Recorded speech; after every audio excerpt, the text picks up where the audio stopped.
Morning সকলকে, কেমন আছো সকলে? আশা করি সকলে অনেক অনেক ভালো আছো।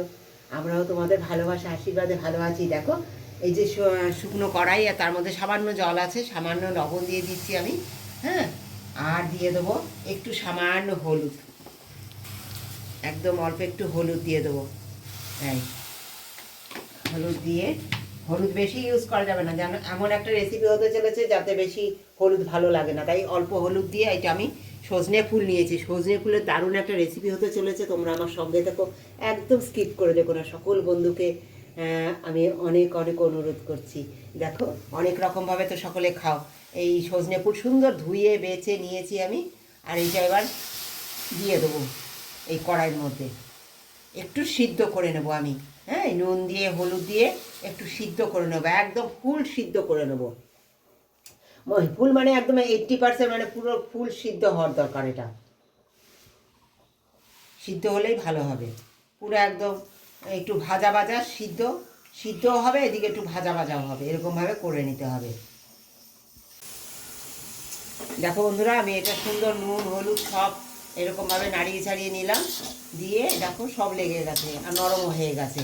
এইবার আমি একটু 2 মিনিট ঢেকে দেবো, তাহলে আমার এটা 80% মানে একদম 100% সেদ্ধ হয়ে যাবে। সেদ্ধ হলেই আমি তোমাদের সঙ্গে আসছি। তোমরা দেখো এই সিদ্ধ করা ফুল দিয়ে আমি কি করব। দেখো বন্ধুরা, কড়াই গরম হয়ে গেছে, সামান্য তেল দিয়ে দিলাম। যেহেতু অল্প তেল দেবো, যেহেতু আমি এই সজনে ফুল সিদ্ধ করে নিয়েছি, এটা হবে আমার পোস্ত দিয়ে বাটা। হ্যাঁ, দেখো এই পোস্ত নিয়ে নিয়েছি।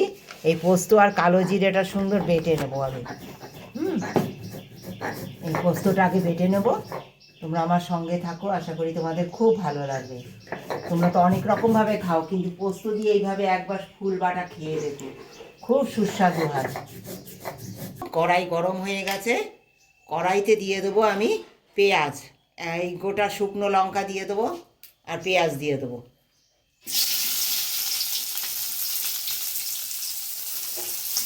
আর রসুন দিয়ে দেবো, একটা কাঁচা লঙ্কা চেরা দিয়ে দেবো। দিয়ে সুন্দর করে আমি দেখো এটা ভেজে নেব। দেখো বন্ধুরা, এই পেঁয়াজটা দেখো খানিকটা ভাজা হয়েছে।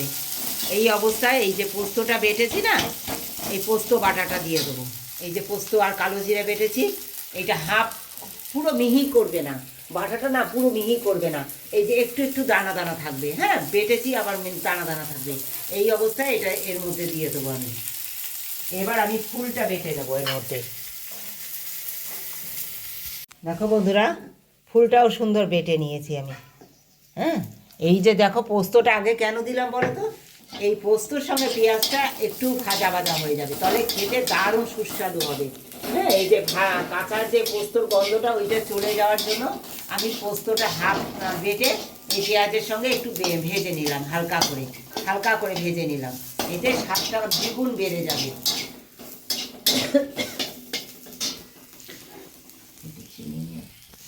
দেখো বেটে রাখা এই যে ফুলগুলো সব দিয়ে দেবো, আর সামান্য একটুখানি চিনি দিয়ে দেবো।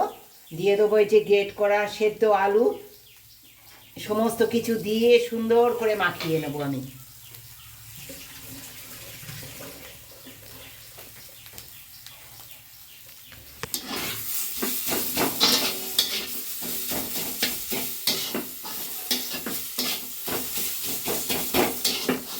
এইভাবে পুরো মাখিয়ে নেবে তোমরা বন্ধুরা, সুন্দর মাখিয়ে নেবে।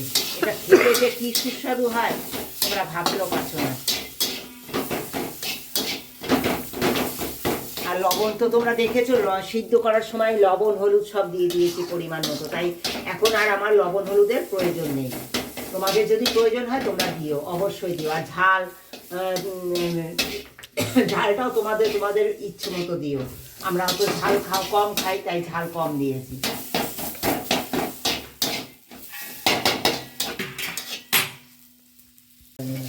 দেখো বন্ধুরা, নামাবার আগে আমি আর একটু কাঁচা সর্ষে তেল দিয়ে দেবো।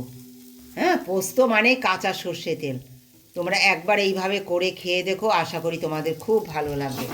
কেমন লাগলো আমার এই রেসিপি? যদি ভালো লাগে একবার ট্রাই করো। সকলকে অনুরোধ রইল, ভালোবাসা দিয়ে আমার পাশে থেকে বন্ধু হয়ে থেকো। এই পোস্ত দিয়ে ফুল বাটা, এর মধ্যে নামাবার আমি সার্ভ করার আগে আবার একটু কাঁচা সর্ষে তেল দিয়ে দিলাম। এই কাঁচা সর্ষে তেল দিয়ে একবার করে এইভাবে খেয়ে দেখো, আশা করি তোমাদের খুবই ভালো লাগবে।